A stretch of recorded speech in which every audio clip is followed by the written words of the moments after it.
left the family off in California and went to look for work in New York the first week when they arrived. The mother and the two sons of Sirhan's family. The Lebanese embassy knew nothing of their arrival. Came into the country surreptitiously with a lot of money.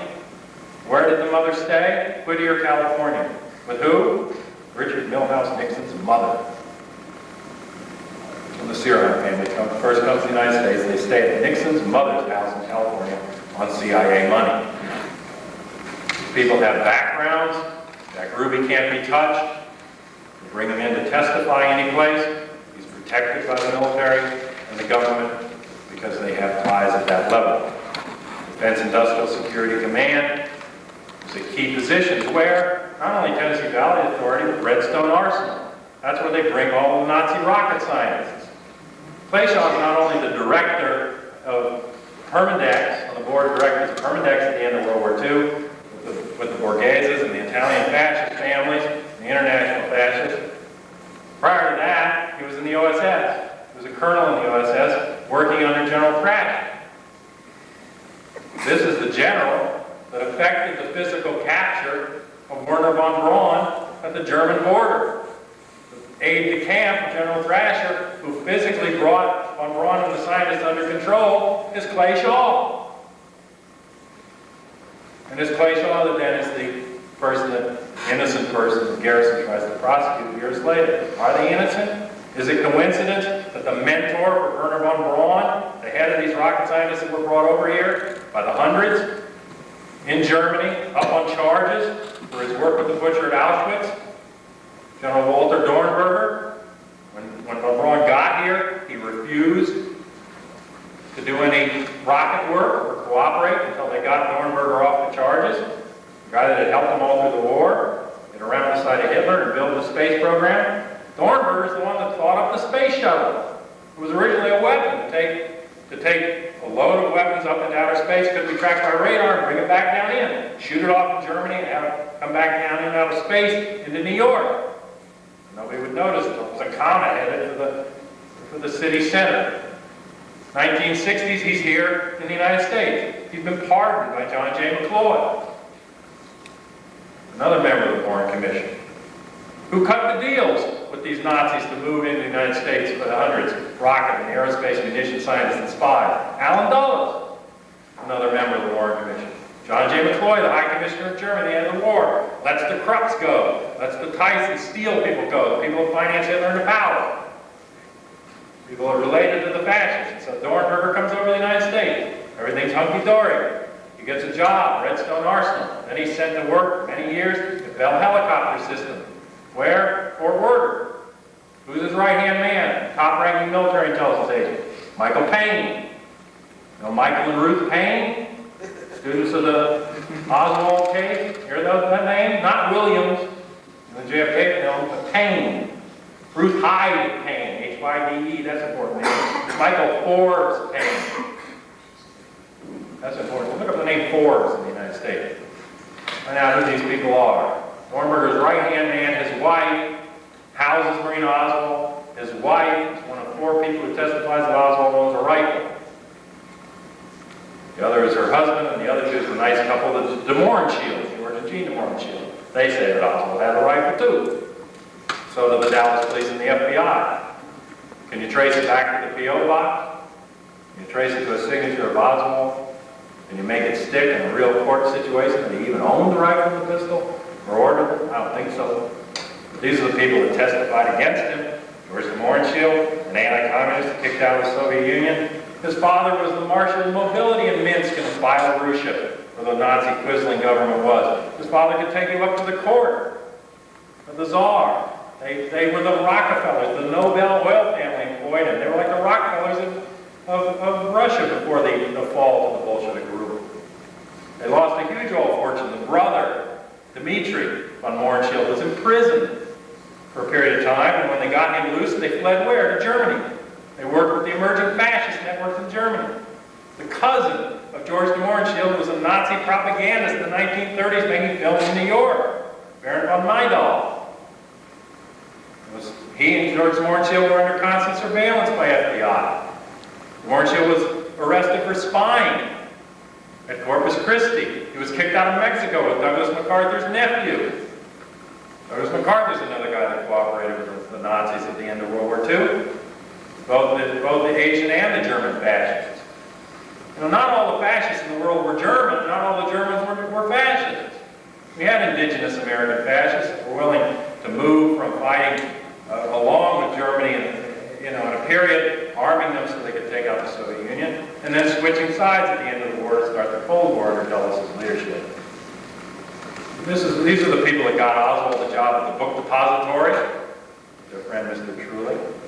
I found even in the record, when I went into the archives, internal notes of the Warren Commission, where the staff was criticizing the written report, line by line. What's the basis of this conclusion? Where does he get this? Even this phony staff.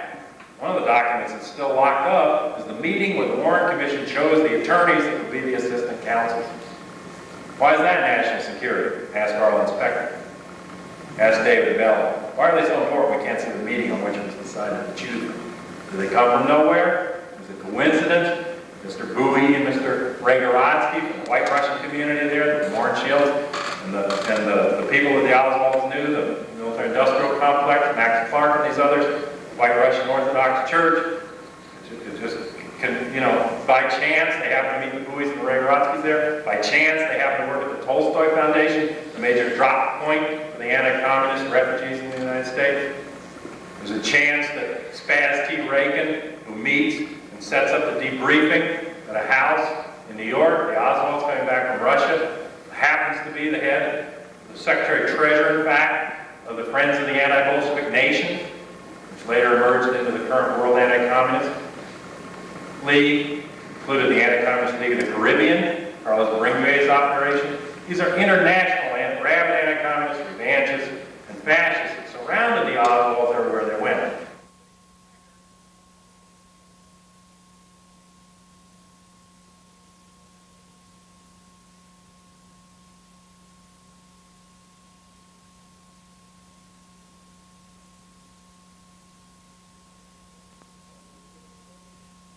Comes in 1956, he worked for the Historical Division, and he's hired to come over and write the Warren Commission report. Otto, as he was called, Augustus Winokur, Rudolph Augustus Winokur, was one of 26 official historians in the Reich for Adolf Hitler. That's who wrote this phony lie for you. Those are the fascists that I believe killed John F. Kennedy and are in control to this day. What happened November 22nd, 1963, April 4th, 1968, June 5th, 1968, when Robert Kennedy was killed, were all part of a covert military coup d'etat that took over this country. My mother worked in the Pentagon, 5 levels above top security. She projected draft calls to the Joint Chiefs. She knew John Kennedy was withdrawing all troops by the end of '65 because her call had to be right 5 years in advance, 100 people either way, annual national draft call. She couldn't get it wrong. She had to know their plans, and when they had combat coming, they had to give her those deaths. How many die, how many re-up, how many in combat, how many retire, how many discharge, how many enlist, re-enlist, how many do you have to draft? Actuarial tables. She had to get it right. She sweated it. They were pulling out of Vietnam until November the 25th, 1963, the Monday following the assassination. My mother went into work and was told that the policy was reversed. Not a few more advisors, but a massive war. She was told to interject figures for a 10-year war in Vietnam, exactly as long as it lasted. For 57,000 American dead, almost exactly to the figure what the cost in human American lives of that war, much greater Vietnamese and Southeast Asian lives. But they knew where they were going and what they were doing. Sam Donaldson says it's not true that the phone system in D.C. failed that hour because he could call the White House. Yeah, the White House and the Pentagon phones were on. But you couldn't get a call from the Pentagon to the Agriculture Department. You couldn't call from Commerce to Treasury. My mother knew that the phones were out that day, that they went down those 2-hour period, right at the time of the Kennedy assassination, the federal offices. The cabinet wasn't there anyway. Where were they? In Honolulu, at a meeting and flying back with Pierre Salinger in the plane. Pierre Salinger in his own book tells us a secret about that flight, besides the fact that he played poker after he heard the assassination. Tells us another secret. He says that in the locker on that plane, the code book that would have hooked that plane to presidential orders for emergency, for nuclear response, the code book was missing. And I, years later, in my work with GIs, had the chance to meet pilots who'd been in the air on Strategic Air Command bomber flights above Wright-Patterson Air Force Base, one of the SAC bomber pilot centers in that day, and also one of the centers. They didn't just go to Redstone Arsenal when the Nazis came. They came to Wright-Patterson Air Force Base in Dayton, Ohio. And they're up in the air, and they hear the president's been shot, and not a single pilot on their rounds at that time, when they opened their code books in panic to see that the White House was going to call them, was in a position to do anything because the code books were missing. You don't talk to me about Carlos Marcello or Santa Traficante or Giancana or E. Howard Hunt or Frank Sturgis or the Watergate burglars or Dallas oil men. They can't touch those books. That's the cryptographic code that allows a nuclear or emergency military response and defense in the United States. And they're gone that hour. That's the Joint Chiefs of Staff, Lemnitzer, Taylor, and an individual who sat smoking a big stogie, according to Paul O'Connor, with his arms crossed, grinning at the Kennedy autopsy, named Curtis LeMay. Bomb him back to the Stone Age LeMay. Those are the people that killed John F. Kennedy. This was military coup d'etat, certainly on behalf of a segment of the ruling class. They don't operate entirely on their own either. But this was a military operation. It was done well. It succeeded. They set Oswald up as the patsy. After a while, they let that fall, but it was enough time to cover their tracks. And they took over the country, and they stayed in control. They weren't going to pull out of Vietnam. They weren't going to normalize relations with Cuba. They weren't about to have arms limitation talks in Dayton. They weren't going to push racial integration or put the mafia in jail.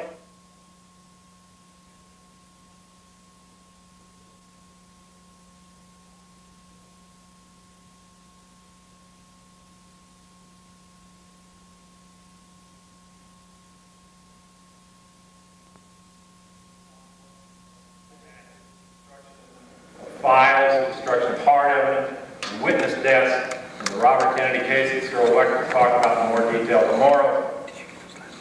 What I did with Mae Brussel, who unfortunately died in 1988, who I think was absolutely the best researcher in this field, and it's still a field almost totally dominated by white males. And Mae got very little attention for her work, but I put it to any of you researchers here to hold a candle clipping 15 newspapers a day from every major city in the United States, 150 periodicals a week, reading 300 to 500 books a year, breaking down the information instantaneously, reporting it on a radio show, 865 weekly, 1 to 1.5 hour radio shows, her World Watchers International. She cracked the code of the fascist connection to the John F. Kennedy case, to the military coup d'etat. She spent 8 years, not just indexing, cross-reference indexing every page of the Warren Commission volume, till she had her own 8,000-page index as a supplement.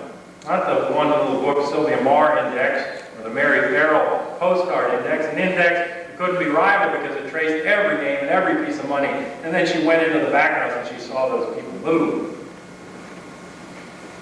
She identified the Watergate burglars and who they worked for and the top people that would be named in the Watergate scandal 2 weeks after the Watergate break-in. She wrote to Rose Kennedy and passed a note in Los Angeles 5 days before Bobby was killed, saying the forces that moved on John are moving on your son Bobby. She called Mary Jo Kopechne's parents 3 daes before the Chappaquiddick death and said that they're going to kill your daughter. Was she a psychic with a crystal ball? No.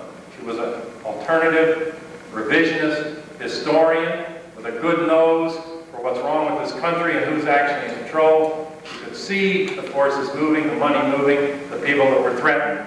None of the people that have been killed come from nowhere. Even Mary Jo Kopechne at one time worked with a secretary down in George Smather's office who had worked at the Carousel Club with Jack Ruby.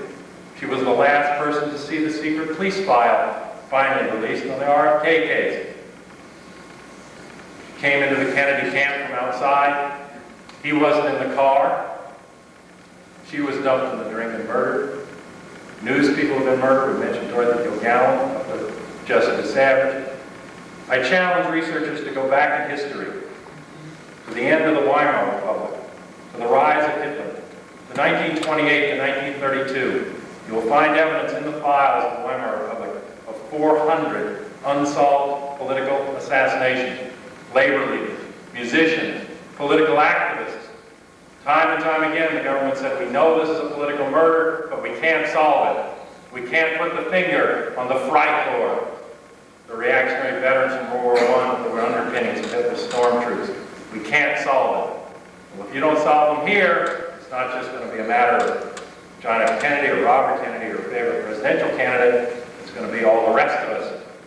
By their plans, we're dead already. Our choice at this point is die on our knees or die on our feet.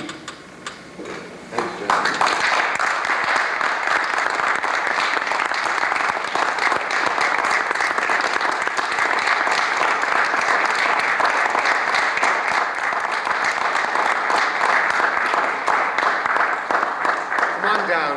And do it informally if you'd like to talk to John, all right? Tour de force.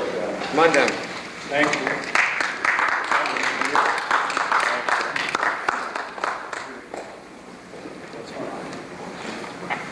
Question and answer. Yeah, I guess. What'd you say? Hey, Andy, wasn't in the car? No, the physical evidence is very clear. The driver's side door was locked. The window on that side was closed. You think you'd bother on the way out of a sinking car? His clothes weren't wet. You didn't even know it, though? That's right. I talked to people at Martha's Vineyard who saw him as late as 10 the next morning in a jovial mood, reading the newspaper, sharing breakfast with friends. Then he was approached and told that Mary Jo was dead in the car. And I think, and so does Joachim Heston, one of the great early researchers into the Kennedy case and other cases, because he followed the Galen network and understood very quickly who killed Kennedy, said, and so does Robert Cutler, that he was given information that could have led to a manslaughter charge, blackmail letters from Mary Jo to him that would have proved a murder motive, whether or not he'd ever seen them. And so, for that and other political reasons, he was forced to take a position at the trial with this phony story of diving to get the car open when he could have just called the ferry, of swimming across Pucha Pond. There's sharks in that pond. It has very strong currents at night. He had a very bad back. The maid in the room found no wet clothes the next day. There's no evidence that he was there. The judge at the end of the trial turns to the Kennedy table and says, you're all lying through your teeth. Go read the trial record.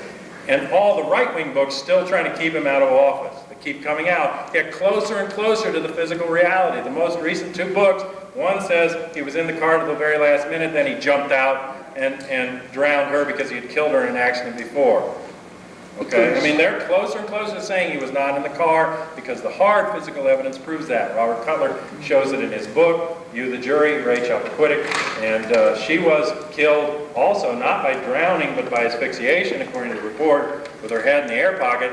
But 3 days later, the lab returned the reports on her shirt, and all down the back of the shirt, on the sleeves, and all down the back was blood. You couldn't see it the next day because it had washed out, but the chemical traces were there. She'd been stabbed with something at the top of the back of her neck, and she was bleeding down the whole back of her shirt and down her arms at the time of her death. She was put, as was Jessica Savage, into a car. The car, in that case, was accelerated at high speed. You can see the damage to the bridge. It goes over the bridge and turns upside down.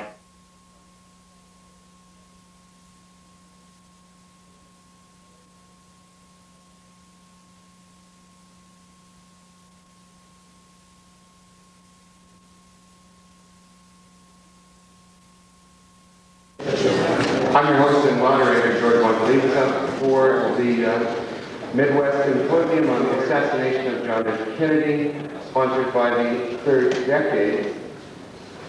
It's been an extraordinary symposium so far. Its extraordinariness extends through today and begins right now. I will introduce our two guests, medical guests, separately. They will each make a presentation for an hour and then take questions together. First, Dr. Charles A. Crenshaw, MD, Texas native, Director and Chairperson of the Department of Surgery, Tarrant County Hospital District. He received his education at Southern Methodist and East Texas State University, further work on his PhD at Baylor University Graduate Research Institute. He earned his MD from the University of Texas Southwestern Medical School at Dallas. His teaching posts now include clinical professor of surgery at UT Southwestern Medical School. He is currently on the staff of the John Peter Smith Hospital and St. Joseph Hospital, both in Fort Worth, and Parkland Memorial Hospital, former director of the Tarrant County Cancer Society, and still active in that organization, sitting on the advisory committee on the health and medical aspects of civil defense, Texas Medical Society, and honored with exclusion in numerous medical and professional societies, and Dr. Crenshaw has published extensively.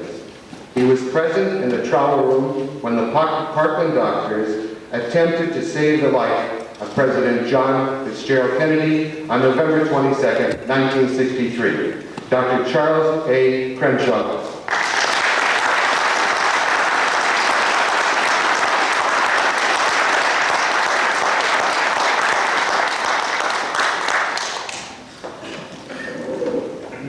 Good morning. It's nice to see you. But at least I feel like we're among friends, and sometimes lately that's been kind of difficult. But I would like to take you back so many years, and I would start by saying that day, November 22nd, 1963, the surgeons at Parkland Memorial Hospital believed that our president, John Fitzgerald Kennedy, was shot at least once from the front. I believed then, as I do now, that he was shot twice in the front. I first saw the autopsy pictures in 1991, which further confirmed my opinion and my clinical diagnosis that they had been shamed, and that the same wounds that we saw at Parkland were different from those that were taken prior to the autopsy. First slide, please. This is what got me into trouble. I don't know, it's a small book. I have been asked why or how, but I would like to say that this was my personal recollection of those days at Parkland, and co-written with Gary Shaw, that he tried to put in facts so that this would allow the reader to make their own decisions about this terrible happening. Next slide. Of course, all of you know Dealey Plaza, the grassy knoll, etc. there. Next slide. And this, of course, is another one of the famous pictures of the school book depository, and that window second from the top on the end. Next slide. And here, where we start, there are several slides in here that I think are a start of my talk, but this was the emergency room at Parkland Hospital as it was in that day as the president was brought in. This, of course, is the car there. The back seat was filled with blood. I did not see this car, but I was told about it. And the destruction of it, the destruction of a Ford Theater on wheels, I don't think that we can ever forgive our government for this. And this is what we'll talk about briefly. This is Trauma Room 1. I don't guess it looks too much now. It certainly looks different from my emergency rooms there at John Peter Smith. However, this was state-of-the-art then, and this was where the president was brought into. And if you can believe, there was up to 20, almost 25 people in this one room. That day on November the 22nd, I was a third-year surgical resident at Parkland Hospital. I had just finished an elective cholecystectomy or gallbladder operation. Dr. Baxter had been my assistant, and I was writing orders on the ward on 2 Wecht.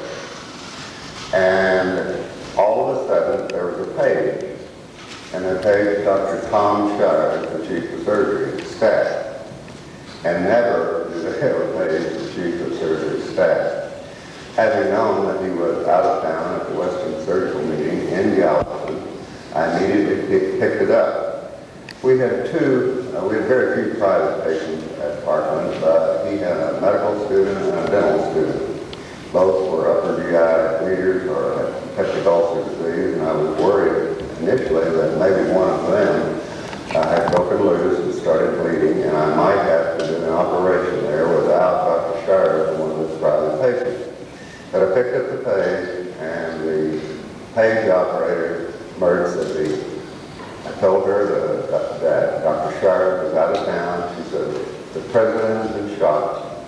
They're bringing him to the back door, to the emergency room. So I slammed the phone down. I ran through the double doors into surgery, along the hall there, and there was my good friend and mentor, Dr. Robert McClellan.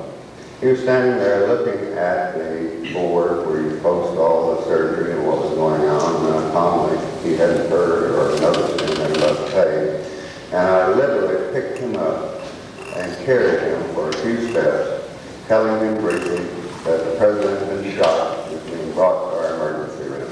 So we ran through the remainder of surgery, the anesthesia lecture room, and to a flight of stairs, two stairs away into the emergency room.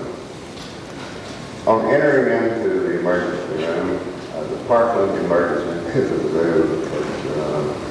There's always funny things happening, different characters there, the mayhem that occurs is indescribable sometimes, as in all emergency rooms. But this was sheer bedlam. People were running around. There were men in suits, obviously, the FBI, Secret Service. None of them knew each other. Some people were trying to guard the perimeter, the different doors coming into the emergency room. Certain people were trying to keep people out. There was no identification. It was almost an impossible situation. However, as we were running there, to our right, was the nurse's station. And there, just briefly, I saw Johnson coming in. And Johnson and his entourage, and he was holding his chest. And the thing that came through my mind was the possibility that maybe he had had a coronary. And Texan, I knew that he had heart disease. But anyway, our main mission, and Bob was kind of following, it was get to trauma room 1. We burst in there, and then, just the idea of this cart had been moved over more to the left. And there, on the gurney of the cart, was the President of the United States. I don't know exactly what feelings or what verbal things I can say, but I can tell you that it was an experience I'll never forget. The man was much bigger than I thought. He filled the cart. To see him in that bluish gray suit, Mrs. Kennedy was standing there at the foot, and she had on that pink suit that everyone could see. And the right side was completely drenched in blood. It had gone up and down. Her gloves, which initially had been white, she was still holding that pillbox purse. The hat was a little askew as she was standing there looking onto the road. In back of him was Clint Hill. He had taken his coat off, and I found out later that they had wrapped this around the president's head and had brought him in. But he was standing there with his gun out and talking. And of course, Bob McClellan and I, the two initial physicians, the first physician to see him is Dr. Jim Carrico, who was there and already put in place an endotracheal tube. Now, the first wound that I saw that I ran in was the entrance wound here in the neck, below the Adam's apple, around tracheal ring 2. It was small, it was round, it was well demarcated, and clinically to me, it was no other thing than an entrance wound. The endotracheal tube had been put down in place, and because it was not working effectively, Dr. Perry, who was the first staff man there, and who was at the head of the table with Dr. Carrico, made the decision that he needed a tracheostomy, a new way of breathing.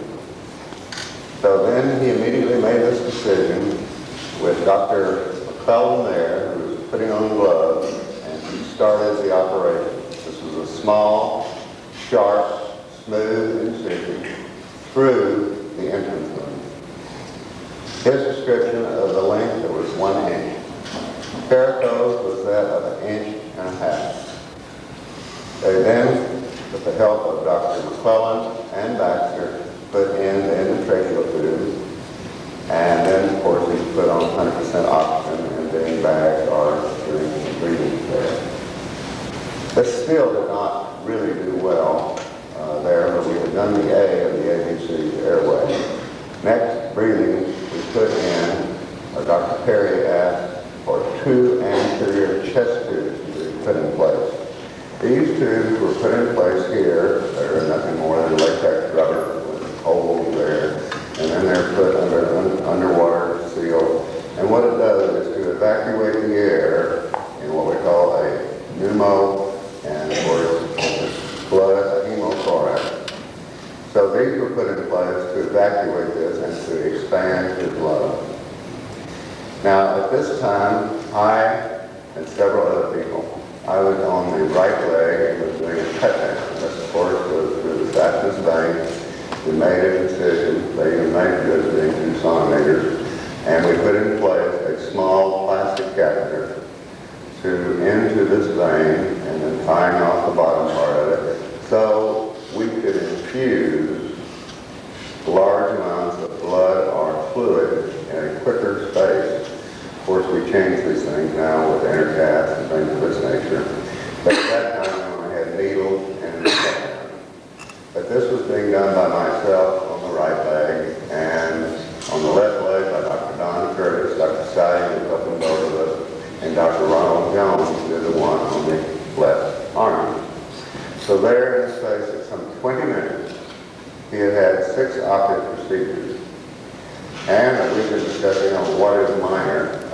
None of these are considered major, and I'm not sure whether mine was more minor than the others. But there were 3 cut-downs done, and I at least did 1/3 of those. And then the other 2 were operative procedures, were the chest tube replacement and the tracheostomy done by Dr. Perry. In this space of 20 minutes, he'd had these procedures. He was given O-negative blood, universal donor, and he was given balanced salt solution, Ringer's lactate, and the cardioscope, they were poor back then, they're really, we think of them as monitors now. The initial one showed some heart rate. So physiologically, he was breathing, and he had something on the torpedo, the EKG. However, this changed to a straight line, approximately 23 minutes after we'd done all these procedures. A more advanced monitor was brought in, and our chief cardiologist, Dr. Bashir, was there. This was put in place, and it likewise was a straight line. By that time, the chief of neurosurgery had run into the room, Dr. Kemp Clark. He had examined this horrible head wound. I saw this head wound after we had done our procedure, but I'll go into it later when I was there by myself looking into the wound. But anyway, he looked at the wound and said, "My God, there's nothing with this. Half the head is gone." But Dr. Perry, bless his soul, he still would not give up. He started a closed chest massage, and when he tired, Dr. Clark helped him.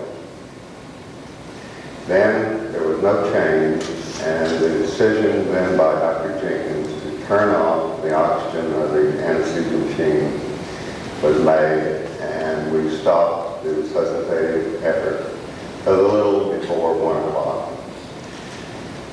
We did not pronounce him dead because of Mrs. Kennedy. When she arrived, even then, she knew probably as well as any of us about his condition. But she had asked for a priest to be brought in. Dr. Berkeley had referred to this, and also the Secret Service people. Dr. Robert Kennedy had asked for this, and they contacted him. And so we waited to pronounce him dead until after the last rite. She had been sitting outside at this time. We finally got her to sit outside. She was in a great chair, very still. I didn't even know she smoked cigarettes, but she was. Of course, that was back in the time when it was more, I guess, easier to get a hold of one. She was very cognizant of what was going on, and I thought she was rather regal. As the priest came in, he walked to the head of the cart, and she followed him with admirability. We had put a sheet on him, but it was too short, and his feet were sticking out. And as she arrived on the right side, she stopped, and she took hold of his right great toe, or the big toe, and she bent over to kiss him. She then walked up to the president and took his right hand and listened to the last rites being given. At the end of this, she took off her wedding ring and put this in place on his small finger of his left hand, on his right hand. But it wouldn't completely go over the knuckle, but we'll get to that later. I've heard all these stories. They had married with convenience and all the different things that had said about them. But after 30 years, even then, I do not believe I saw any more example of intense and genuine love for one person to another that I had ever seen. She walked outside, and the nurses there and the orderly and myself stayed there because, according to Texas law, we were going to have an autopsy to have the chain of evidence so that we could prosecute to what might happen to the cause about this. And we were standing there, and the nurses were cleaning him up. And then all of a sudden there was a commotion. I went to the end of the door, and there were the Secret Service people all standing around. And initially they talked to our chief of surgical pathology, Dr. Spimbers, and one of my resident friends. And he was explaining this law to the Secret Service. And they had certainly other ideas, and they told him to forget it. This was the President of the United States, and he was going to be taken from Parkland. Well, he stalked away. He's probably the nicest man in the world, but obviously they have a problem. The Secret Service then went and asked the administrator of Parkland Hospital, on the suggestion of Dr. Kent Clark, that a justice of the peace be brought to Parkland, and that he could sign the death certificate and they could remove the body. Now, Dr. Earl Rose was our chief of forensic pathology, and he had already stalked through the, as they say, through the room. And of course, obviously his view was there should be an autopsy. He had been alerting the operating room, which of course they don't ever do an autopsy there, but he was going to do it for the president in the operating room, so it would not take long and the president could be taken back, because obviously everybody wanted to leave out the view of what was going on there or what was happening with anybody's guess. However, Theron Ward, the Justice of the Peace from Grand Prairie, or Garland, I believe, it's really Garland, arrived. Poor fellow had a third-grade education. He was a veteran of World War II, has a plate in his head, and obviously was a patriotic man and very little law. He hesitated to sign this, and he called Sheriff Becker and our county judge, or district attorney, and was told that certainly he should get a bullet. But he was constantly being hounded by the Secret Service to sign this death certificate so that they could remove the body. And I guess with all this pressure, he decided that he would, and he did. That's another beginning, but we'll go start on that a little bit later. But he signed this marking on there. The inquest was held. There was no inquest. Actually, I guess what it was his walking in front of the door and looking into the room. Also, he marked that the autopsy was performed and there was no autopsy done at Parkland. But thereby they gave him a ticket out. So then, before this, they had asked for a coffin to be brought in. And this was O'Neill Funeral Home, the one of many, but it's over in the Elk Lawn area.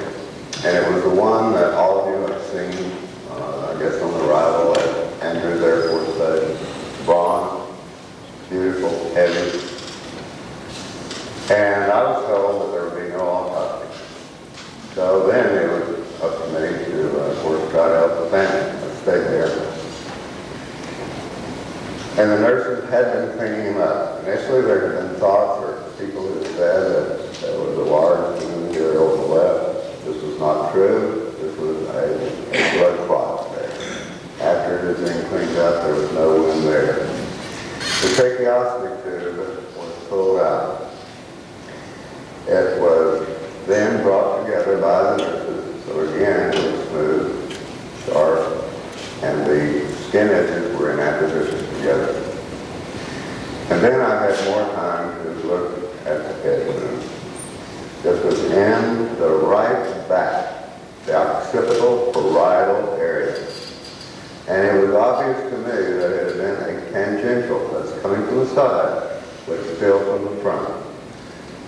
It knocked out, and it was an obviously large exit wound. The wound was the size of a baseball.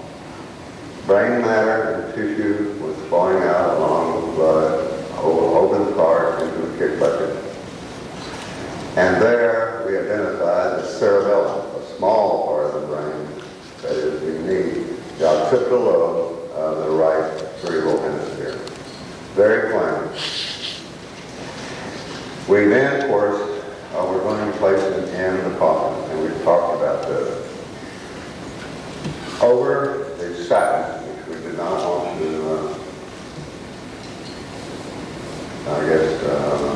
bleed on it or make it look bad, a clear plastic mattress cover was put in place.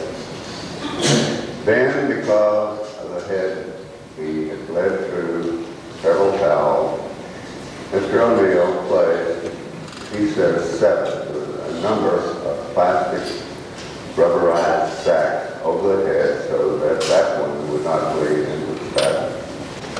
Then the orderlies, and I kind of picked up the head, we all put it in the coffin on clear plastic mattress cover, and then a sheet was put in place. The clothes were put into a sack and given to the Secret Service.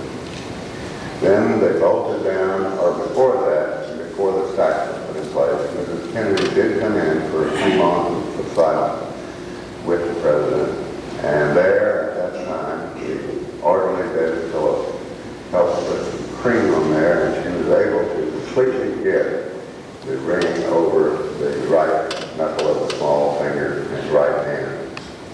And she had her silencer there, and then after we had put the sacks on, put him in the coffin, and the view of the wound, when I left, of course, which we'll be alluding to, of the tracheostomy over the entrance wound and the large wound in the back of the head were made. And most of all, the rest of the brain was present, namely the right part of the right cerebral hemisphere was there, and part of the left brain. We've heard many stories about different things about the arrival of Bethesda. But when he left Parkland, he had that. The coffin was closed, and the Secret Service came in, surrounded it. Mrs. Kennedy was still sitting there outside Trauma Room 1 in the chair, and so she got up and went out the door, put her left hand on the coffin, and it was kind of like a herd of locusts going out. They went through minor medicine and through that door and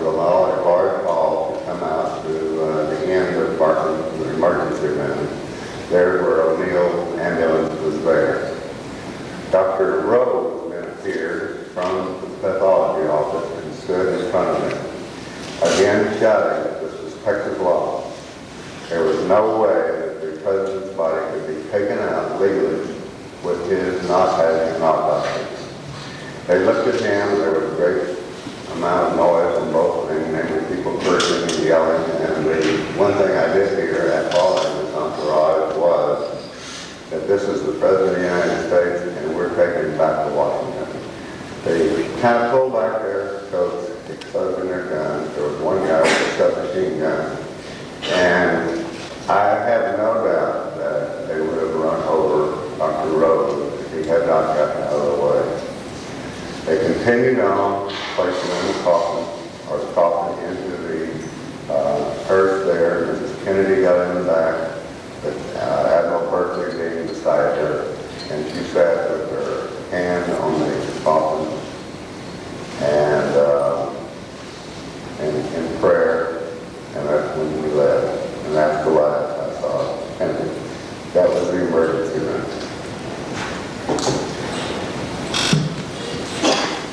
Next, I've been interested for 29 years to talk about this. I have read most of the books that have been read or written.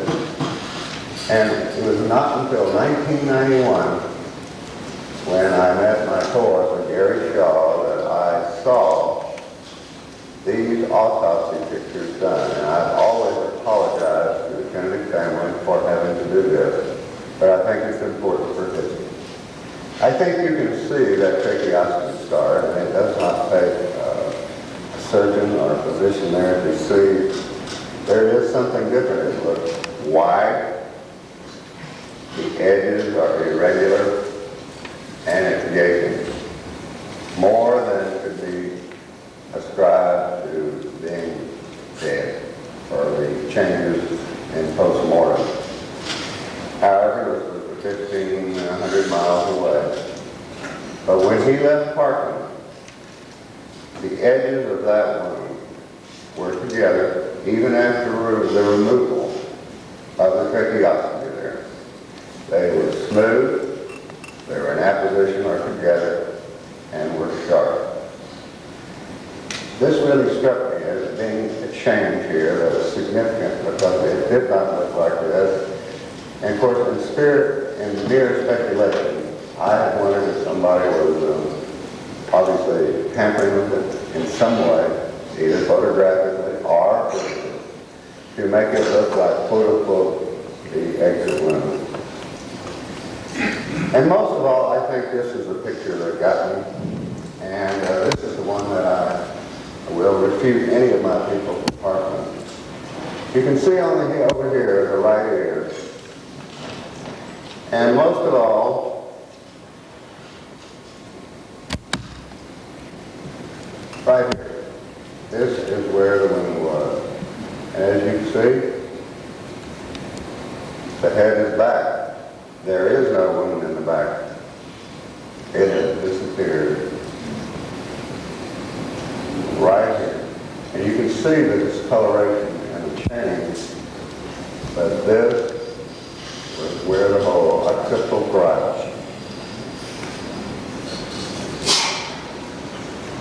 Here again, occipital parietal area, right here. What's curious to me is I was told, or they had told us, that this was the small entrance wound by Humes and Boswell. My colleagues at Parkland say that with the pulling up of the scalp, they are covering this hole, because they would have all described it, and we all described it the same way. But they're getting around or helping their conscience by saying that this pulling of the scalp up is hiding the hole that we all described at Parkland. And this was not present. I looked in this area by myself, and all 16 other physicians and medical personnel were asked whether they saw this entrance wound, and there was no entrance wound here. To be sure, we did not turn or look at the wound in the back, but there was, I looked here, and there was no wound there. And again, what is so striking to me was the loss of the largest wound and what really killed the president, namely a neurologic death. I've been asked many times, the face was not marred at all. There was nothing on the front or in the frontal area. The wound was in the back, an exit wound. And as I said, this is another beginning. This is Theron Ward's certificate of death. And of course, as you see, inquest held, walking from the room, and autopsy. Now, after this discussion and our observations and our road trip going around showing people about the book, there was some delay before I had a response from my colleague at Parker. We'll do the video the first 9 minutes. I would like to show you the efforts of a man while smiling. So I appreciate it because I kind of felt like I was alone there for a while when we started shooting at me when the JAMA came out. Dr. George Lundberg, editor of the Journal of the American Medical Association, appeared at a news conference recently to announce that the May 27th issue of JAMA would contain 2 major articles dealing with the assassination of President Kennedy.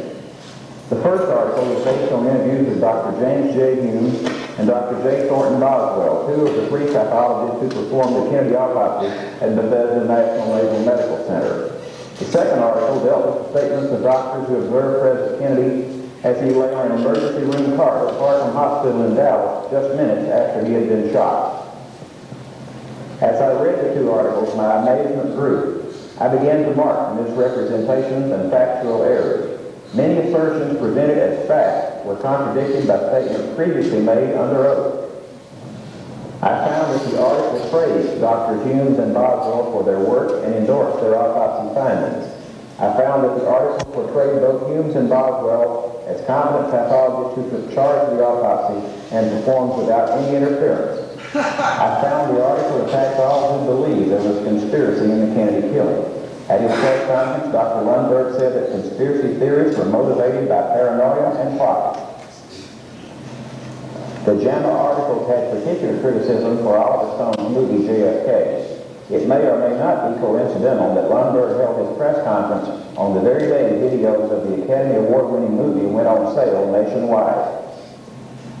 But the greatest criticism was reserved for Dr. Charles Crenshaw, who has recently written a book arguing that President Kennedy was fatally wounded from the front, not by shots from the Texas School Book Depository in back of the president. In 1963, Dr. Crenshaw was a surgery resident at Parkham Hospital. He was present in the emergency room and saw President Kennedy while he was being treated. Dr. Crenshaw described an entrance wound in the front of Kennedy's throat, evidence of a shot from the front. The second wound was here in the throat, right above the necktie. It was a small opening, very small, 3 to 5 millimeters, about the size of a little pea. Crenshaw also described a large wound in the back of the president's head, in the occipital region. It was here, so taking out the back of the occipital part, the back of your head. This was gone. In our view, and with that surgery, we could see the cerebellum. In his book, Dr. Crenshaw located the exit wound in the occipital-parietal area in the back of the head. If Crenshaw is correct, President Kennedy was hit at least twice from the front, clear proof of a conspiracy. His Cochrane colleagues attacked Crenshaw. Dr. Charles Baxter, who was also in the emergency room, said, "The only motive I can see is a desire for personal recognition and monetary gain." Dr. Malcolm Perry, who performed an emergency tracheostomy on Kennedy minutes after he was shot, said when he first read Crenshaw's book, he considered suing him, but soon came to feel sorry for Crenshaw. And Dr. Marion Jenkins, who was also in the emergency room, stated that Crenshaw was dead wrong in his conclusions. When I finished the 2 articles, I knew the distortions they contained had to be refuted, and so I began this Japanese video. The work has been done in Haiti and is not of the same technical level as a CBS special, but it is factual. Every assertion made here is taken either from Warren Commission documents, House Assassinations Committee documents, or from taped interviews with the persons identified. There is no material from books by so-called conspiracy buffs. As we begin our investigation, it should be emphasized that the confrontation here is not one between the doctors involved in this case and me. The confrontation is between what Drs. Humes, Boswell, Terry, Carrico, Jenkins, Baxter, and Lundberg have set forth as the truth in the JAMA article and what they have said in the past. The conflict is between the Lundberg article and the past statements of the principals involved. Dr. Lundberg and author Dennis Brio suggest that Dr. Crenshaw may not even have been present in the trauma room in Dallas to see Kennedy's body. Dr. Lundberg, who is described in one of the articles as, quote, a stickler for detail, notes that Crenshaw is not mentioned in the Warren report. What Dr. Lundberg doesn't say is that Dr. Crenshaw is mentioned 8 times by 5 others in the emergency room. These references are in volume 6 of the 26 volumes of Warren Commission hearings and exhibits. Did Lundberg check this, or didn't he? What did the Dallas doctors see in the emergency room on Friday, November 22, 1963? Do their observations agree with the autopsy done hours later in Bethesda, or with the photographs of President Kennedy's body, which are said to have been taken at that autopsy? The autopsy identified a small entrance wound in the back of President Kennedy's head and a large exit wound on the right side of his head. This showed that Kennedy was hit from the rear, with the exit wound in front of the alleged entrance wound. Photographs of the back of Kennedy's head show the same pattern: a small entrance wound in the back of the head and a large explosive wound in the right front, again said to be proof of a fatal shot from the rear. It should be noted that the autopsy findings and the photographs supposedly taken to document those findings do not agree. There is a 4-inch discrepancy between where Drs. Humes and Boswell located the entry wound and where the autopsy photos show it to be. Furthermore, the autopsy photos show the exit wound to be further forward than the autopsy report places it. These obvious discrepancies are not noted in the JAMA article, but are dealt with in the paper which accompanies this video. As we have seen, some of Dr. Crenshaw's Parkland colleagues have criticized him for asserting that there was a large exit wound in the back of Kennedy's head, indicating a shot from the front. What makes this shocking is the fact that within hours of the assassination, all 4 of his critics wrote descriptions of the wounds which support Dr. Crenshaw's. They too described a large wound in the back of Kennedy's head, not in the front. It is a documented fact that every statement made by these 4 men about the location of the head wound is in agreement with the same man they attacked in the JAMA article. Within hours of the time they finished working with President Kennedy's body, many of the Parkland doctors were asked to write reports of what they had done and seen. These reports, many of them handwritten, make up Warren Commission Exhibit 392 and are the first written accounts of JFK's wounds. Dr. Marion Jenkins, who now says Dr. Crenshaw is dead wrong about thinking Kennedy was shot from the front, wrote within hours of seeing Kennedy's body that there was a wound in the temporal occipital area in the back of the head. Compare this with Dr. Crenshaw's description. In 1977, Dr. Jenkins was interviewed again, this time by the staff of the House Assassinations Committee. Again, he said the wound was in the temporal occipital region. Compare this with Dr. Crenshaw's description. In 1988, Dr. Jenkins was asked to indicate for camera where the large head wound was. Compare with Dr. Crenshaw's demonstration. Dr. Charles Carrico, under oath, told the Warren Commission the wound was in the back of Kennedy's head. Again, compare with Dr. Crenshaw's description. Dr. Carrico also made statements to the House Assassinations Committee. He again located the wound in the occipital-parietal area. And here is Dr. Crenshaw's description. And in 1988, Dr. Carrico too showed the cameras where the head wound was. And again, we compare with Dr. Dr. Crenshaw. Dr. Baxter, who says Crenshaw must have wanted publicity and money when he claimed Kennedy had a large gaping wound in the back of the head, wrote within hours of seeing Kennedy's body, quote, "The right temporal and occipital bones were missing and the brain was lying on the table." Compare Baxter's location with Dr. Crenshaw's. Dr. Malcolm Perry contemplated suing Dr. Crenshaw, then came to feel sorry for him. Strange, since on November 22, 1963, the two men described Kennedy's wounds in identical fashion. Malcolm Perry, in his handwritten report, placed the head wound in, quote, "the right posterior cranium." And where did Dr. Crenshaw place the same wound? Before the Warren Commission, under oath, Perry placed the wound in the right occipitopharyngeal area. Compare again with Dr. Crenshaw. When the House Assassinations Committee interviewed Perry in 1977, he again placed the wound in the back of the head. Compare again with Dr. Crenshaw's statement. Dr. Crenshaw referred to the president's throat wound as an entrance wound. Second wound was here in the throat, right above the necktie. It was a small opening, very small, 3 to 5 millimeters, about the size of your little finger. Within 2 hours of attending President Kennedy's body, Dr. Perry was part of a press conference held in a classroom at Parkland Hospital. The transcript of this press conference exists. It is White House Transcript 1327C and is located in the LBJ Library in Austin, Texas. The transcript clearly shows that Dr. Perry, 3 times at the press conference, stated that the wound in the front of the throat was an entrance wound.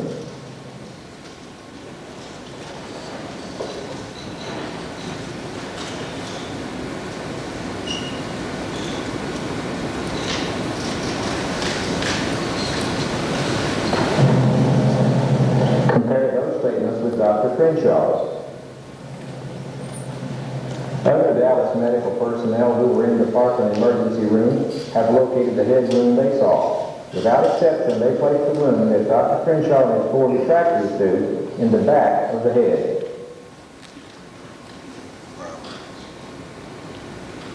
My impression was that there was a wound in this area of the head, right in this area. I can tell you that the wound was not here. There was no damage to the face that was visible. It would be this portion of the head right here.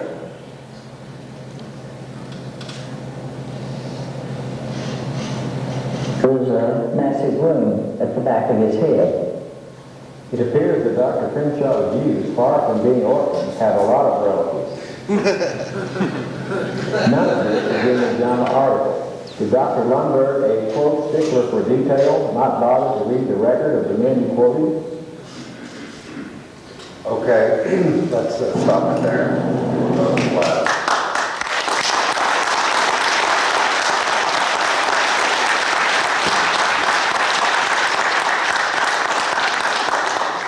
Now, since the JAM had come out and some of my friends, I thought that we would have the video, which was good, but I would go over again just for effect, certain things. First slide.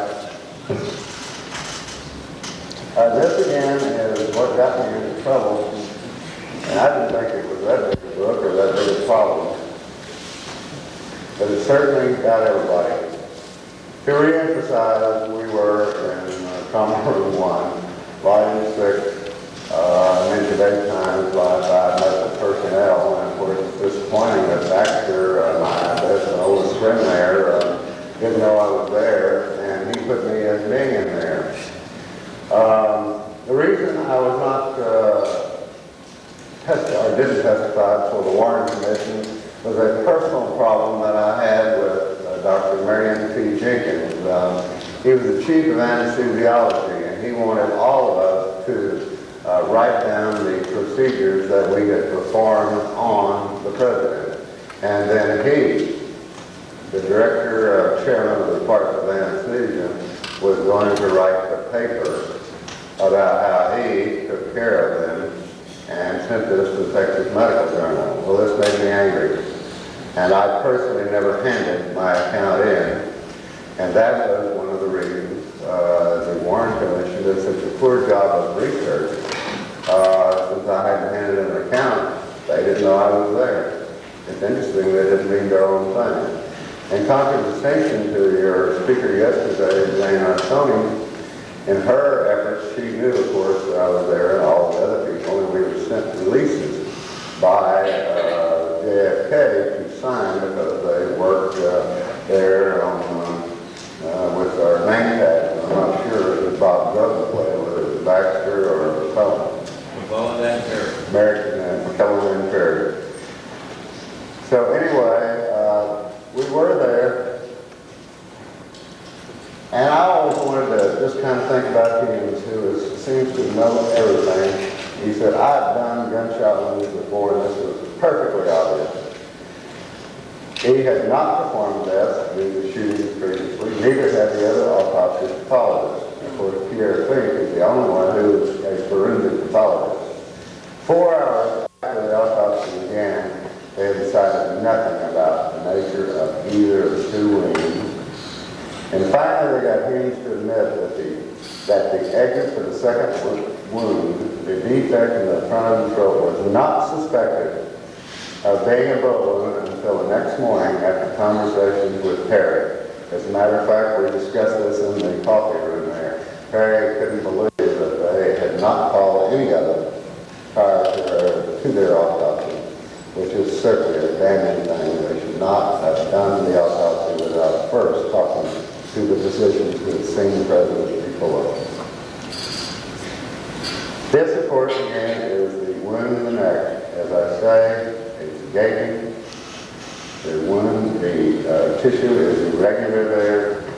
It has changed from the nice, small wound made by Dr. Perry. The throat wound, as we said, is an entrance, smooth, small, the size of the end of your finger. Peters, wound of entry, and the occipital wound. Those are the two we saw. Perry, as you've already seen, he describes the entrance wound 3 times. And again, the back of the head, the missing hole that's completely gone. There was damage to the cerebellum. It was hanging out there. The loss of the brain tissue was the cerebrum, mostly occipital, some parietal, and some temporal.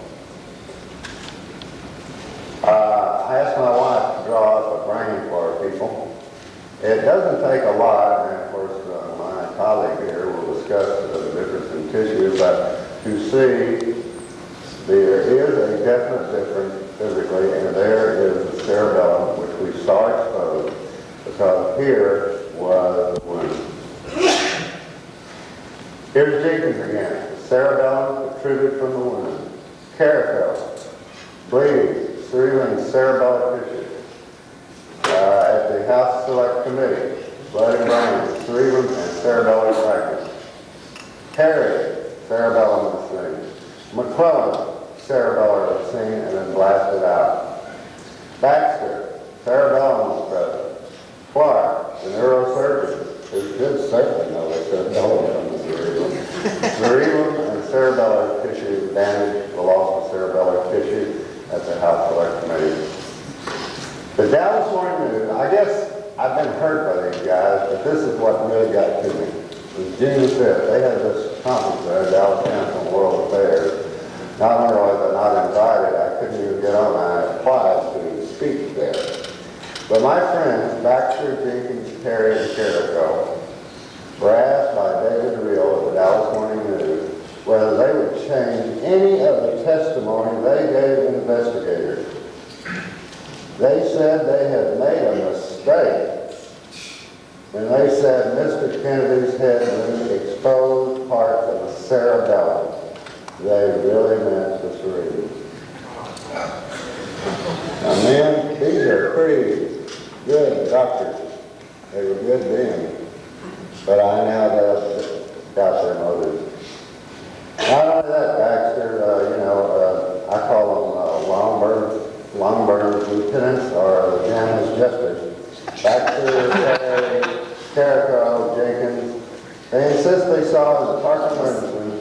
does not in any fundamental way contradict findings of the Bethesda autopsy. I mean, so the JAMA, Lombard, and whoever really was a number on these guys. The head wound, again, showing you the back. This is redundant, but I guess I'm going to have to do this throughout the whole country. Gone, wound gone. Here, on that first slide, they said that the wound was still where they talked about, but because the scalp was pulled up, they could handle that picture. Now this, I don't know how they can even handle this picture because the scalp hasn't been pulled up. The wound is gone. And then this is no more than a whole group of men. Crumb, posterior, peri, occipital, PU, occipital. Aiken is anesthesiology of occipital. Baxter, occipital, and back of the skull. Jenkins, occipital temporal. Jones, posterior. The nurse, Diane Brown, back of the head. Kent Clark, again, the neurosurgeon. He ought to know something about it. I've been criticized by only being a resident, but at least I know a hole in the back of the head.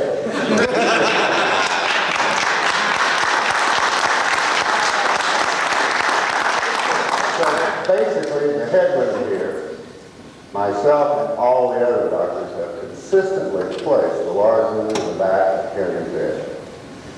Dr. Crenshaw and all the other doctors mention the occipital bone.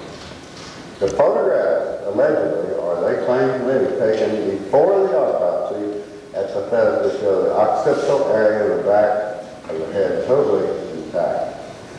Thus, myself and all the other Parkland doctors back then disagreed fundamentally with the autopsy photos showing the back of the head.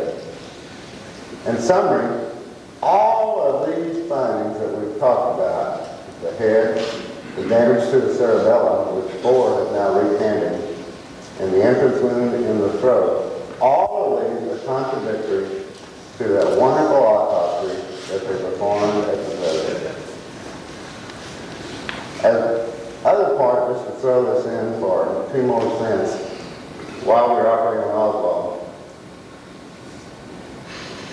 a nurse tapped me on the shoulder. I went into the Miss Bell's room, the supervisor there, and the president of our country, Lyndon B. Johnson, called in, and he asked me to take a deathbed confession or a message to the chief operating surgeon. And for that, I went in and that he wanted a deathbed confession from the man in the room.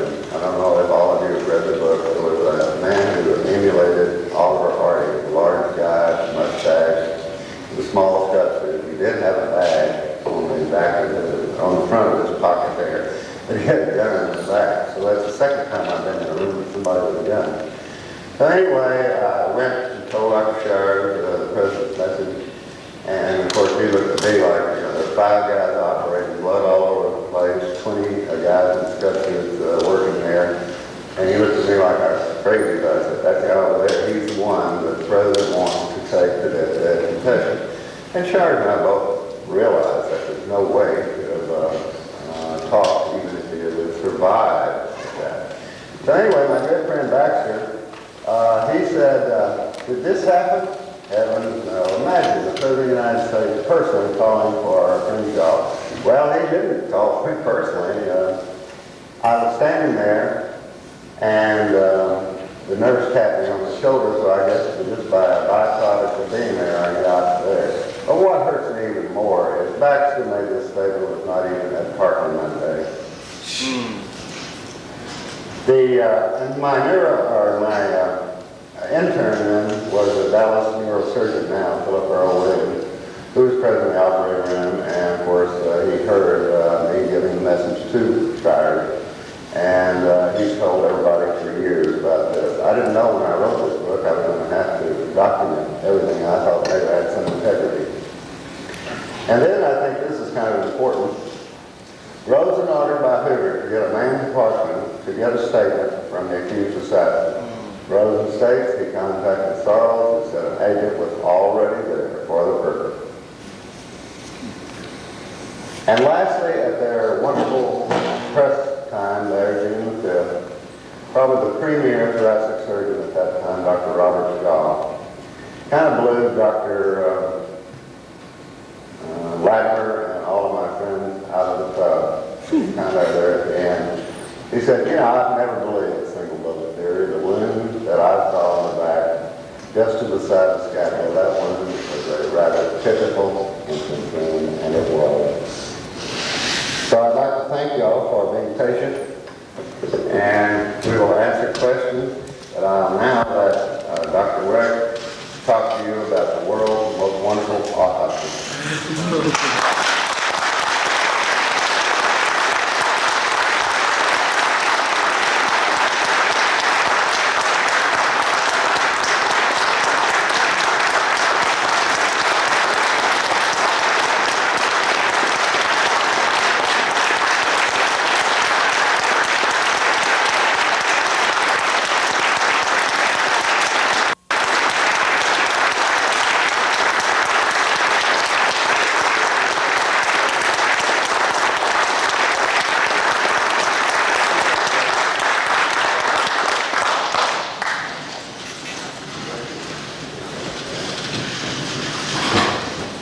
After our question period, we'll be showing again, to those of you who missed it or want to see it again, Grodin's work on the Zapruder film.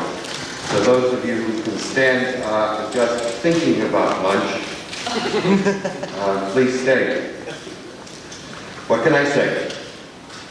He received his MD degree from the University of Pittsburgh, JD degree from the University of Maryland, certified by the American Board of Pathology in anatomic, clinical, and forensic pathology, fellow of the College of American Pathologists, American Society of Clinical Pathologists, currently the chairperson of the Department of Pathology at Central Medical Center and Hospital in Pittsburgh, also active as a medical legal consultant, author, and lecturer, having held faculty positions at the University of Pittsburgh Schools of Medicine, Dental Medicine, Graduate School of Public Health, Duquesne University Schools of Law and Pharmacy, former president of the American College of Legal Medicine, former president of the American Academy of Forensic Sciences, and if I tell you about his publications, I will take up all his time.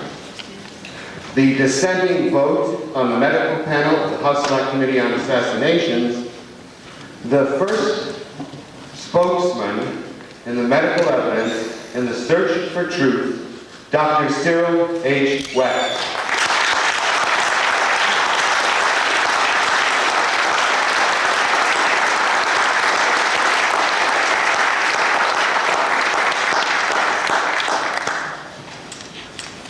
Thanks very much. Well, this is quite informal. Try to talk about a few things that remain hanging for all of us. Most of you have heard these things dozens and dozens of times and have read everything that has been written. And several of you were present at the news conference on Friday. First of all, by the way, before I forget, I want to express my appreciation and admiration to Doug Carlson and the people who worked with him for having put together such an excellent program, having brought in people such as we heard on Friday night at the dinner, former House Speaker Jim Wright, Ed Asner, Dick Gregory, and all of us who have participated in the program. It was a Herculean task, and one which he performed extremely well with, I think, a relatively small support group. It was as if he had some very large university or other organization backing him. So Doug really deserves a great deal of credit, and I want to thank him personally for having invited me.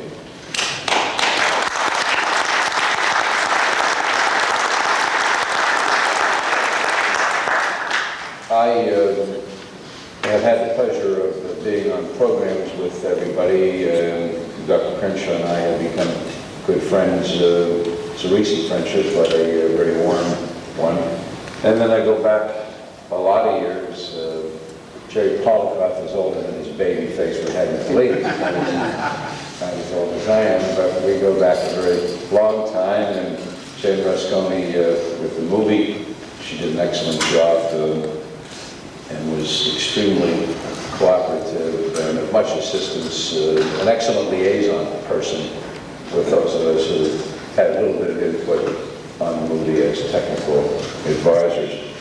And I've known Dick Gregory for many years, and politically had met Speaker Wright in non-JFK capacity. I never met Ed Asner before, so I enjoyed hearing him speak.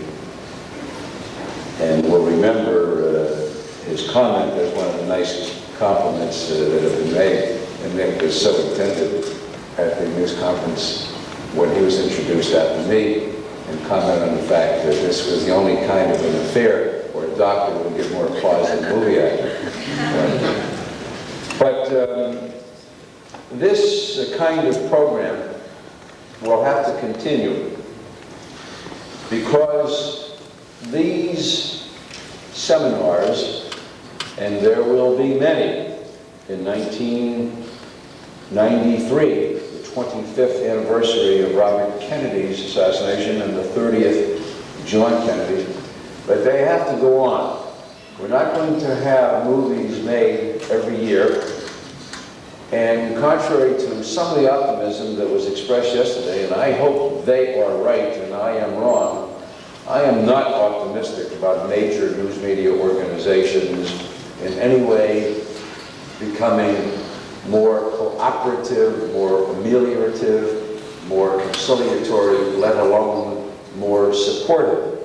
This is not to argue against the suggestion that I guess Jane and Jerry Leonard's made yesterday from the floor, of doing everything you can to reach out, to solicit, and to try and encourage through education and contacts of different kinds, supportive input from news media people.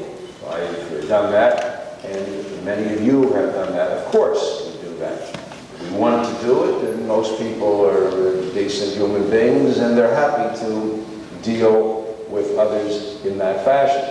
But if there's anybody here who thinks that at any time prior to a breaking of this case, and I mean a real breaking, not that you think you broke it, and she thinks she broke it, and this one heard about that work that was done, and so on. I mean when it begins to break, when there's an official government pronunciamento that the case is being reopened, whatever the evidence may prove to be that will push that door ajar, whatever it is. But anybody believes that until that day, the New York Times, Washington Post, ABC, CBS, NBC, AP, UPI, Newsweek, Time Magazine, etc., are going to relent, throw in the towel, begin to give even relatively close, unbiased opportunities for other people to have their letters to the editor published,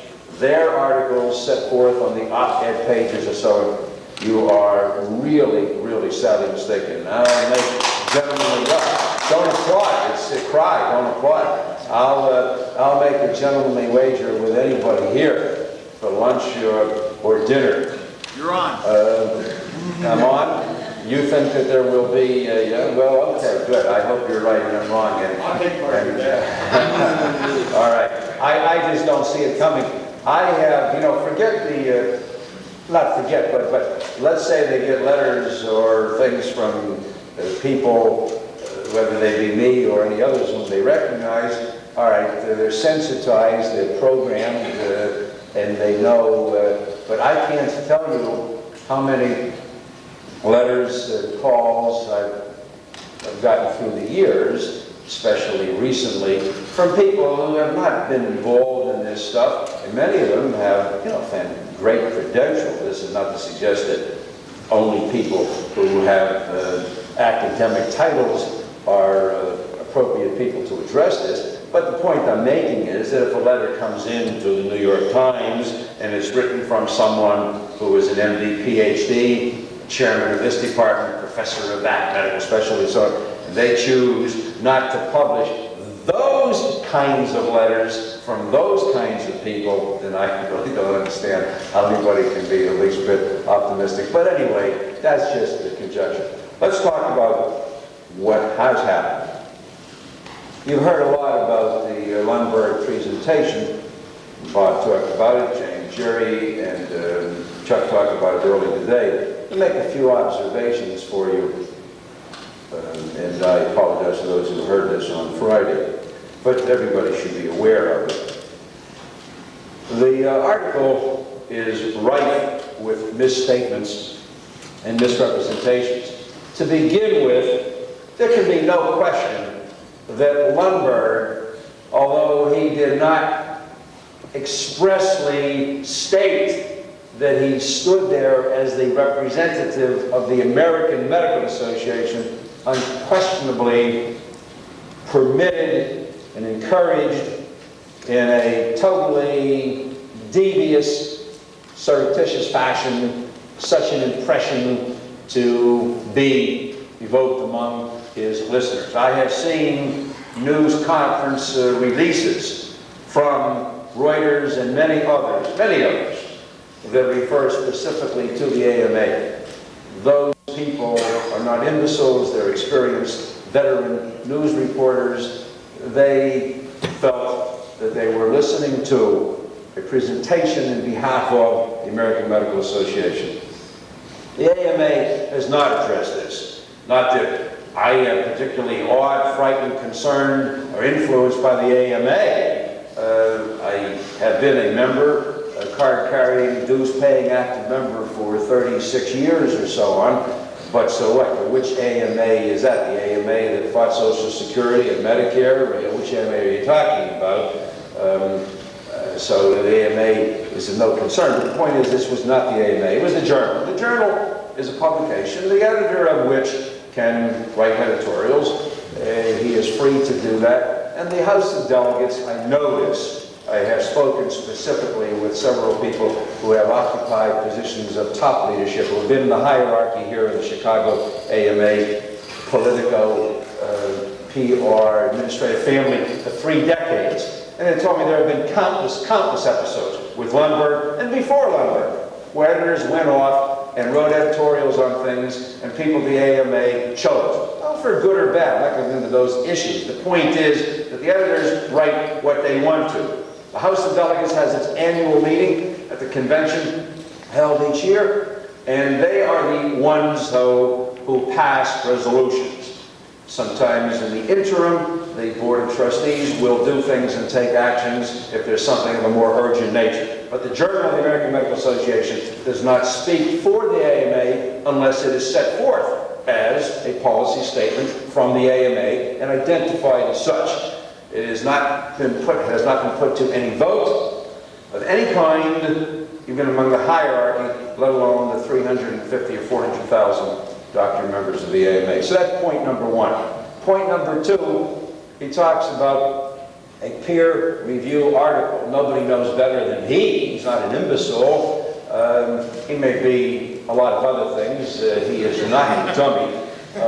So he knows that it's not a peer review article because he gets peer review articles all the time. That means, and I have peer reviewed for JAMA and many other publications, the article is sent around to 2, 3, 4, I don't know how many people, and you write your comments down about the article. That's a peer review article, as you all know, those of you who have had an experience in the field of law. This was not a peer review article. He did it, and he wrote it with Dennis Brio. Dennis Brio used to be a reporter with the American Medical News, which is their throwaway weekly newspaper, and he moved over to the JAMA staff about a year and a half ago. In fact, I wonder whether it was for the specific purpose at that time of working on this project. I don't know that. It doesn't make any difference if it were so, but it's interesting to think about that. Dennis Brio has done kind of like hatchet jobs before American Medical News. I had an experience with him myself on the Elvis Presley matter and so on. So it's not at all surprising that he chose Dennis Friel for this. Then he tells us, he starts off the article by saying that there are two people and two people alone who know everything medically, who were there, and so on and so forth, identifies Humes and Boswell. He conveniently ignores at that point in time in the article the existence of Pierre Fink and the physical presence of Fink at the time. Of the three pathologists, the only one who had any experience whatsoever in French pathology was Pierre Fink. Pierre had limited administrative type experience at the Armed Forces Institute of Pathology. He had not had much, if any, hands-on opportunities to perform medical legal autopsies, but Pierre at least had had some exposure to forensic pathology at the AFIP. That's where I first met him in 1960 when I was in the Air Force and went up there to participate in a forensic science, a forensic pathology program just as a registrant sent up by my chief. And then later I lectured at the AFIP, and Pierre and I became friends, and regrettably the friendship wasn't ended, but I mean there was an obstacle thrown in by virtue of the work of the Wiring Commission and my comments originally at the American Academy of Forensic Sciences and so on. Although Pierre remains friendly today and was courteous and gracious enough to respond by phone call to the letter that Dr. Crenshaw and I wrote to him and Humes and Boswell 3 weeks ago in advance of the news conference that we had in Washington, D.C., inviting them to attend and participate actively with us in the hope that maybe more could be learned by having people together.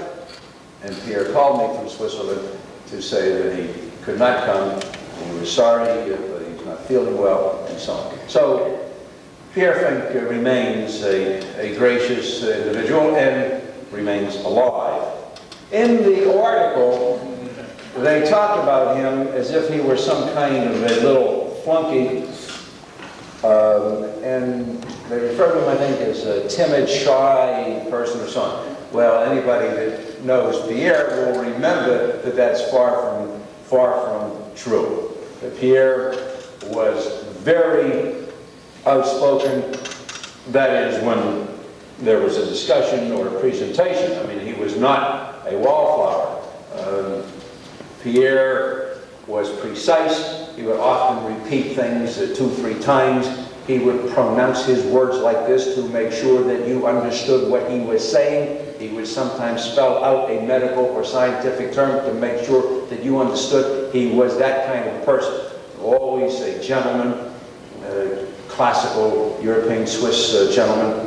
And Pierre knew his brass. There are all kinds of admirals and generals who come into the AFIP for various reasons, not only the ones who were there, but people who would come there for programs. And then Pierre had many dealings with such people when he would go to investigate aircraft accidents and to present programs at military bases around the country and indeed around the world. So in the JAMA article, they say, well, Pierre did not recognize uniforms, or he maybe thought that because somebody was decked out in regalia to receive the body of the president, the kind of an elevated Boy Scout for the day, that Pierre might have thought that he was a 5-star general. I guarantee you, Pierre knew the difference between the military color guard and a 2-star general or an admiral.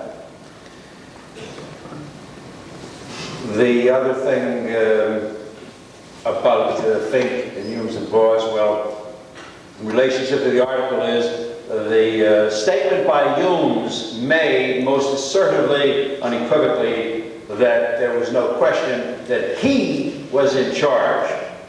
This is an outright lie. It goes beyond the realm of retrospective, wildly optimistic expectations. One could say, you know, gee, I remember that event, and it was I who hit the home run with the bases loaded in the 9th inning and won the ball game, and so on. The memories become a little clouded. But even all-time Alzheimer's disease would not justify such a retrospective confabulation and obfuscation of the facts to him to state today that he was in charge. Fink testified under oath in the Crenshaw trial, as you all know. And Judge Haggerty finally had to order Pierre. Pierre did not want to answer the question. I think he was asked it at least 3 times. He just was uncomfortable. It's obvious. He was not the kind of guy to not respond in an honest fashion in that kind of a situation, but he did not want to answer the question, well, who was in charge? Did anybody instruct you not to dissect out the wounds of the back and the neck? And then reluctantly he said yes, and there was an admiral or in the autopsy room. He couldn't remember his name or so on. That may have been part of a lie, whether he remembered the name or not, I don't know. It's possible that he did not. He did arrive about 45 minutes or an hour after things had gotten started. But he stated very clearly then, under oath, in the courtroom, that there was an admiral general who told them not to dissect out the wounds. And then we know from other testimony that people have gotten from different documents and so on of the admirals and generals and the comments that were made. Somebody said, who's in charge here? And some two-star general said, I am, or so.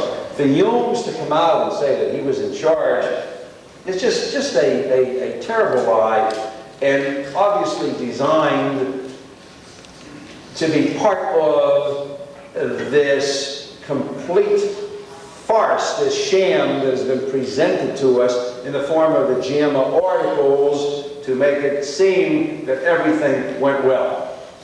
Then Lundberg, of course, made the statement that these guys had not addressed this matter for 28.5 years.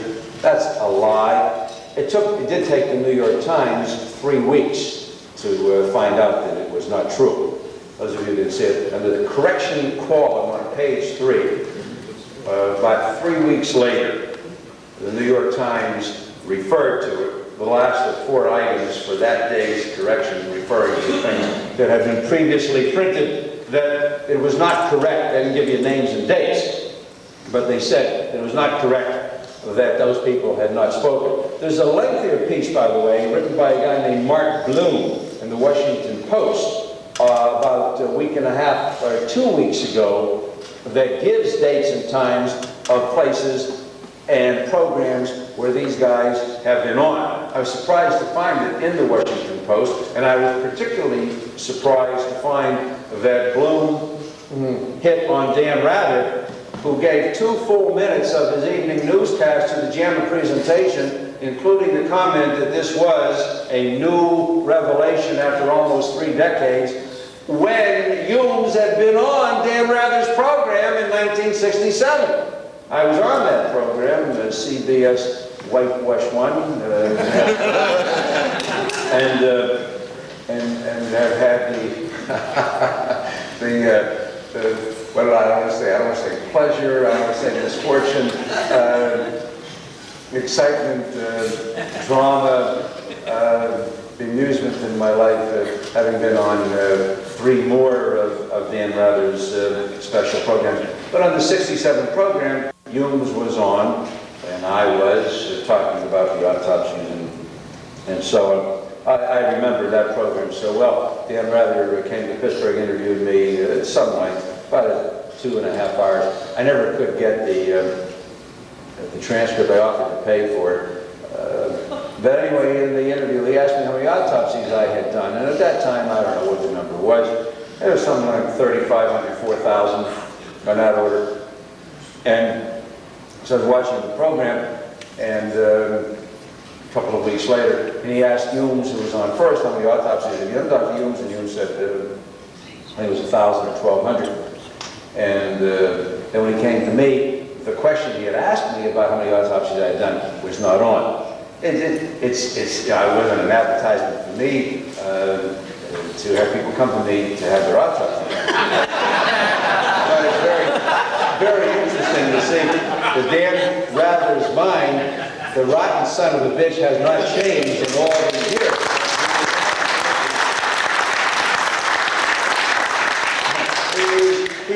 He is an absolute monster. I'll give you now the most recent, and my colleague and friend, Jerry Polikoff, he's asked me how can he remain my friend, but Michael Biden doesn't remain my friend, even though we are diametrically opposed on the JFK autopsy. But anyway, so Michael and I did a program with the one that was out about 3, 4, 5 months ago, something like that. And I have been forewarned, or anticipated, or both, that he would be bringing up something on the neuromuscular reaction, massive neuromuscular reaction, to explain the president's movement following the headshot. So I wanted to get right to the heart of the matter, and as we were sitting there, and he would ask Michael things, and then me, and so on, then I addressed neuromuscular reaction. I remember it so well, the look of surprise, shock on his face when I brought that up. He looked at me, and then he turned, and he looked at his producers, all the flunkies and lackeys who were standing there, as if to say, how come he knows about this? And it was that was the president. But he looked at them, and he then said to me, "I didn't ask you that, did I?" He said, "I never." He said, "I didn't use that phrase." I said, "No, you did not use the phrase, but I wanted to address it because it has been brought up and was never then mentioned that time by Michael or me further, and we did again a couple of hours. Comes the program. Don't you think that the one goddamn thing that gets on there vis-a-vis me is the neuromuscular reaction?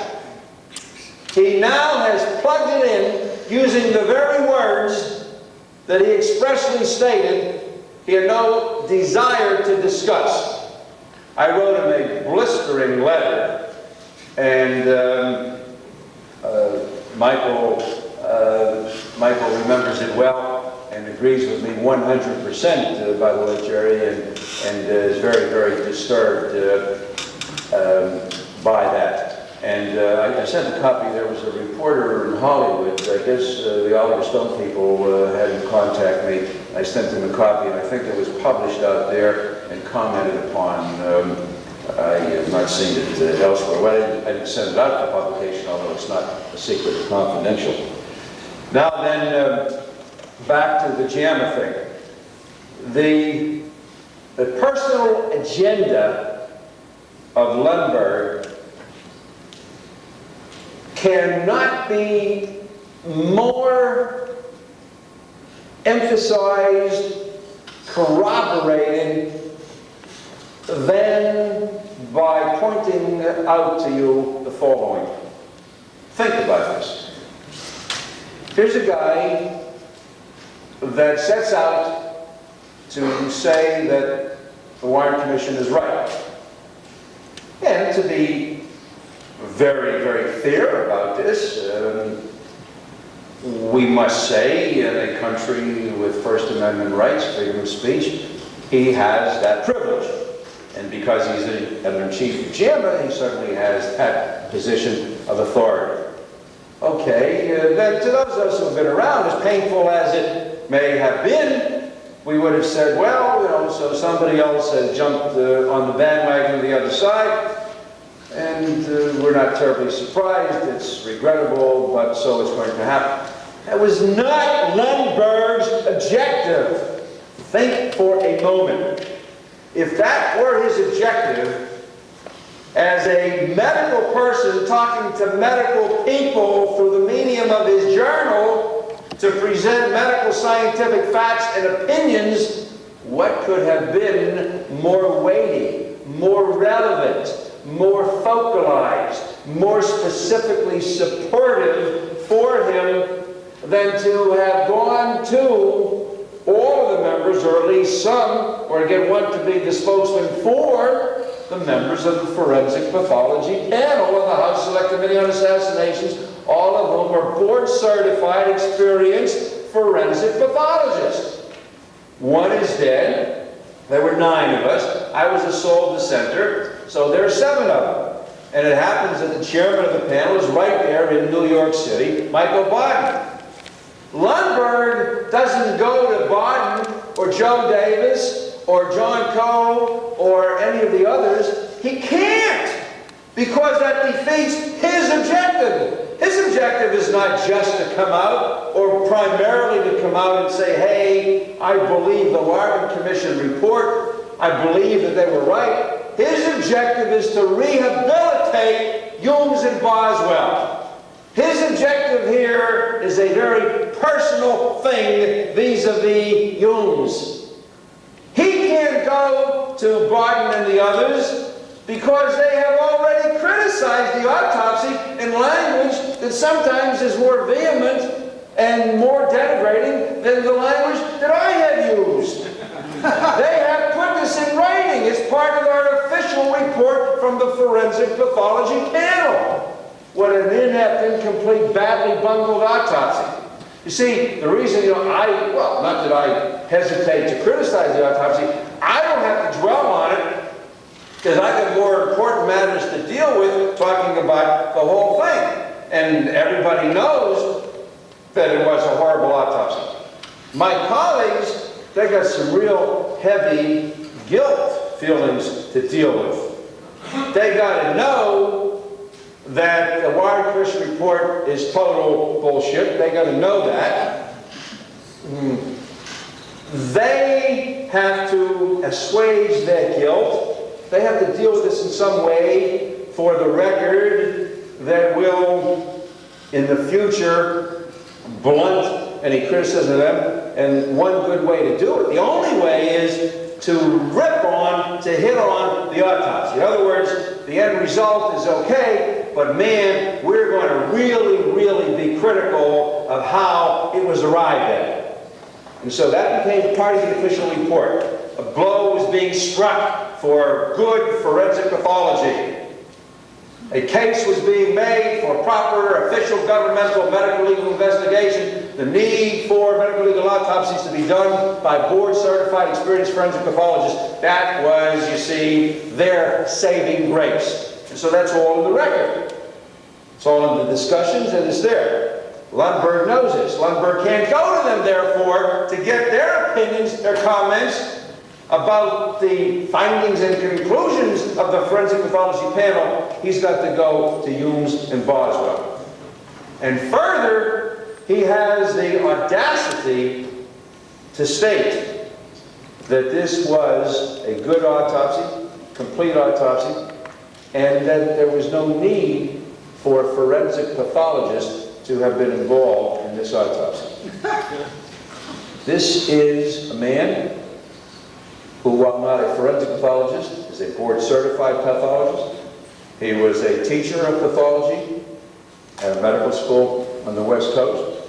He had been in the military for about 10, 12 years in pathology. For him to make this statement, this is important because I hope that, there are people out here who investigate and really get into things in an incredible fashion.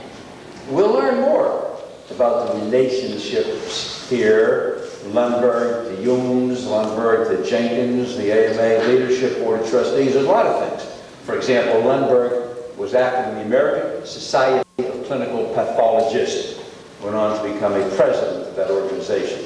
Guess who else had been active and who sat with him for some years of overlapping on the board of trustees of the ASCP, and who was also a president of the ASCP after he got out of the military? Humes. So these guys are not strangers to each other. These are just things to look into.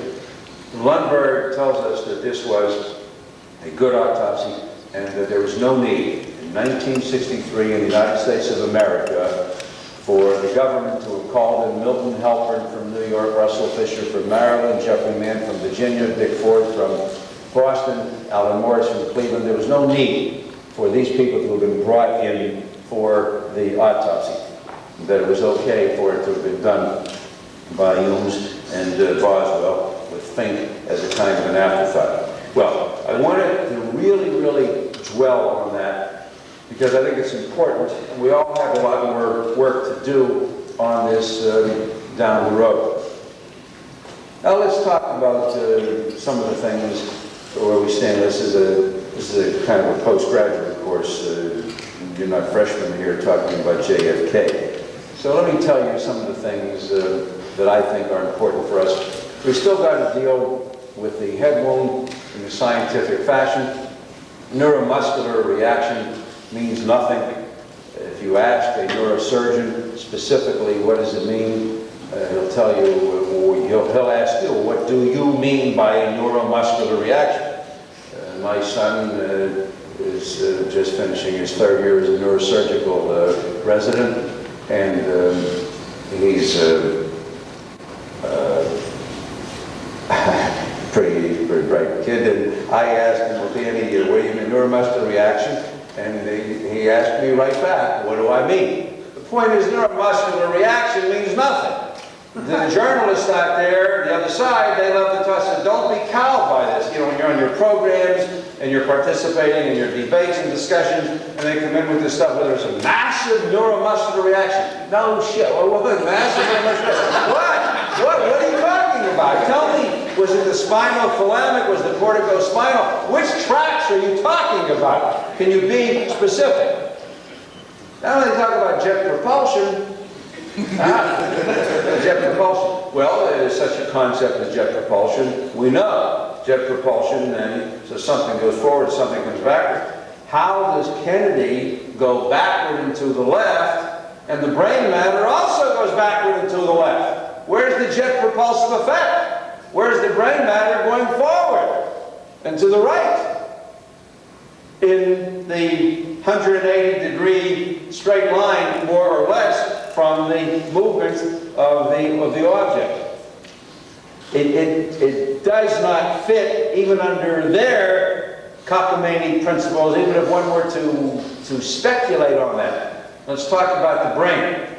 We know, you heard today, and what you have seen and heard and read many, many times before about brain tissue here and brain tissue there, and laceration and avulsion, and so on and so forth. A brain, then, of an average guy, like somebody 6 foot to Kennedy size, a brain 1,200 grams, 1,250. Now, he dies pretty fast, so there's not an opportunity for the brain to do much swelling. If somebody lingers following injury to the brain or another part of the body, the brain will swell, cerebral edema, fluid accumulation. That can happen pretty fast. And you get a brain that can then become somewhat heavier. But when somebody is, for all intents and purposes, dead, then that doesn't happen. And yet we have a supplemental examination on December 6th, where they do not do serial sections, chronal sections of the brain in order to preserve the specimen. We're told in that little supplemental report, the brain weighs 1,500 grams. Well, whose brain is that? 1,500 grams?